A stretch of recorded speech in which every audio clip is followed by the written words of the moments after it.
Place avec Edilia Eugène Mormin et Léna Soudre.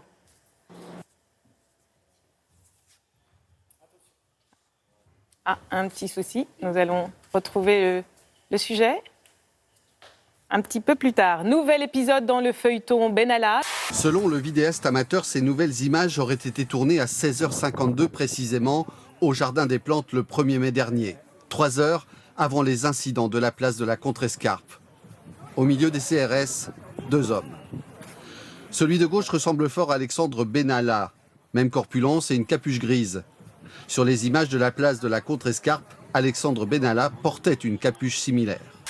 À partir de demain, n'importe quel citoyen américain pourra télécharger un manuel d'instruction sur le net pour fabriquer chez lui sans contrôle une arme. Ensuite, à partir d'une imprimante 3D d'une valeur de 1 700 €, plus quelques centaines d'euros pour les matériaux, il sera possible de créer un pistolet en plastique, aux capacités similaires à une vraie arme. À droite, plus reconnaissable, Vincent Crase. Même chaussures, même écharpe autour du cou et même lunettes de soleil qu'il semble ne jamais quitter. L'homme à l'origine de ce bouleversement, c'est lui. Un militant texan qui depuis des années se bat aux côtés d'une association pro-armes pour obtenir une telle autorisation. Un accord vient d'être signé avec l'État fédéral. Je crois à l'accès aux armes pour tous. Et je vais vous prouver que ces armes seront impossibles à réguler. Ces images rappellent celles dévoilées par Libération, prises dans le même Jardin des Plantes et diffusées il y a 4 jours. On y retrouve les 2 hommes et on entend des cris. Par la suite, 2 personnes déposeront plainte pour violence. Dans le JDD, Alexandre Benalla se retranchait derrière son statut d'observateur. J'étais derrière les policiers en tant qu'observateur. Je n'ai ni casque, ni brassard, ni radio. Aucune intervention de ma part à ce moment-là. Intraçables, indétectables, ces armes provoquent la colère de nombreuses associations, de l'opposition démocrate et des procureurs généraux de 8 États américains qui assignent l'administration Trump en justice. Que ce soit bien clair, il n'y aura aucune vérification des antécédents, pas de période probatoire, pas de numéro de série, et certaines de ces armes pourront passer sans problème les détecteurs de métaux. La révélation de cette vidéo intervient donc dans un contexte particulier puisque l'exécutif est saisi par 2 motions de censure. Pourtant, ce matin, Donald Trump ne s'est pas montré favorable à ces armes construites à partir d'imprimantes 3D. Cela ne fait pas grand sens, dit-il. Est-ce que la France a un problème avec ses pauvres, avec l'aide, avec la solidarité? Voyez cet article du site web du magazine Capital. À Saint-Tropez, les propriétaires de yachts ont en effet refusé d'apporter leur aide à la Société nationale de sauvetage en mer. Mais oui, l'association des sauveteurs en mer dépend à 80% des dons et elle n'en vit que tout juste. Par exemple, à Saint-Tropez, elle n'a pas assez d'argent pour se faire livrer un nouveau bateau de sauvetage. L'association a donc sollicité les propriétaires de yachts en se disant que pour eux, c'était pas grand-chose. Mais hélas, la plupart l'ont envoyé balader.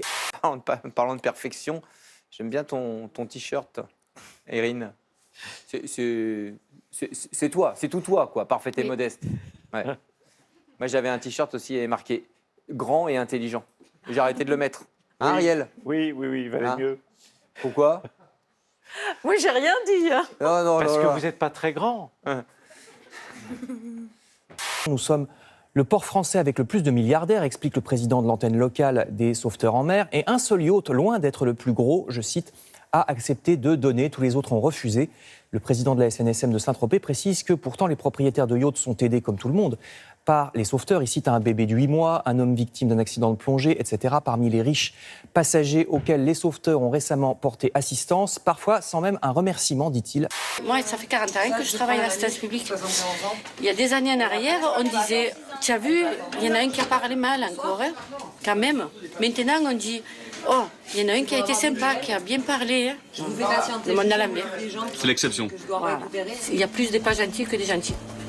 Pascal et Julien attendent déjà le prochain talent de nos auditions secrètes, toujours installés au milieu du public, derrière leurs vitres sans teint, pour pouvoir voir sans être vus. Ça va les amis? Ouais, ça va. Et ils vous voient pas du tout? Du tout. Ils ne voient pas du tout. Ils se retournent, je sais pas. Moi, j'aurais fait ça toute la journée. Si vous n'arrivez pas à trouver, c'est que je joue très mal. Non, d'accord.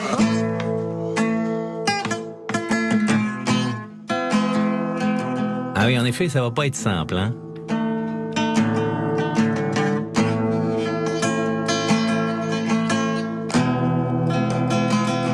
C'est pas Johnny, c'est ça? Et John. Non. Angie. All around me a familiar. Oh là là, quelle voix. Warm faces, warm places. And I find it kind of funny, I find it hard to take. Non, ce que je craignais est arrivé. Sur un canoë, les pieds dans le vide, en caouet jaune devant une cascade ou encore debout sur une voiture. Ces photos de voyage se ressemblent toutes et pourtant elles ont été postées sur Instagram par des personnes qui ne se connaissent pas. Ce compte nommé InstaRepeat s'en amuse et en fait de jolies mosaïques. Il pose surtout une question: pourquoi nos photos manquent-elles autant d'originalité ?